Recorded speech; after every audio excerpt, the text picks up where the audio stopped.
In the basement room of a kebab shop in East London, students of the London School of Sharia have gathered to talk to me about how Islamic law operates in the UK today.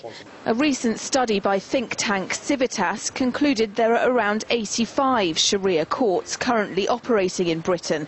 Anjem Chowdhury sits in judgment at one of them. We're a service free of charge to the Muslim community as a reference point for Islamic matters in marriage, in divorce, in partnership and company disputes, for inheritance matters, for people who want to become Muslim, and general advice and rulings. If somebody lost a finger because he was hit by somebody unnecessarily, then he deserves the equivalent of 10 camels, and whatever that may be in sterling.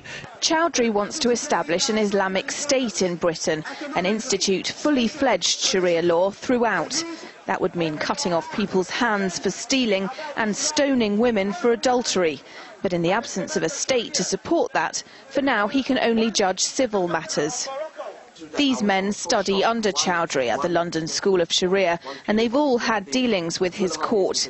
Saladin, formerly known as Richard, has been a Muslim for just 5 weeks.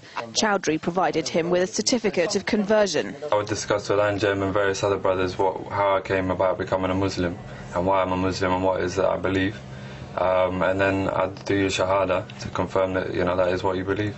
If Saladin decides he no longer wishes to be part of the faith, the penalty under full Sharia law is death. This man reconciled with his wife in a Sharia court.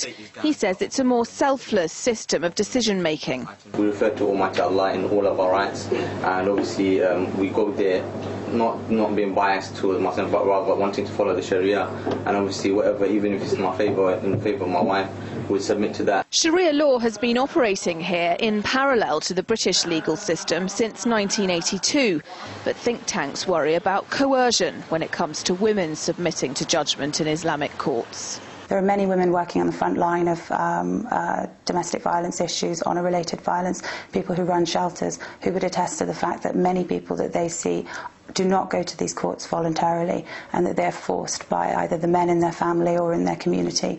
And this is a very, very serious issue and needs to be addressed. That's a real fear in Britain, where so-called honour killings are becoming more common. Recently, police warned a married woman that her life could be in danger after her boyfriend was near fatally attacked with bricks and acid. She's now in hiding. This is London's biggest mosque, where thousands of British Muslims worship every week.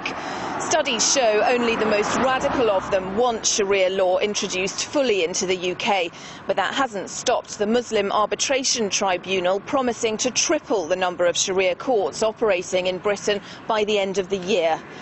Laura Emmett, RT, London.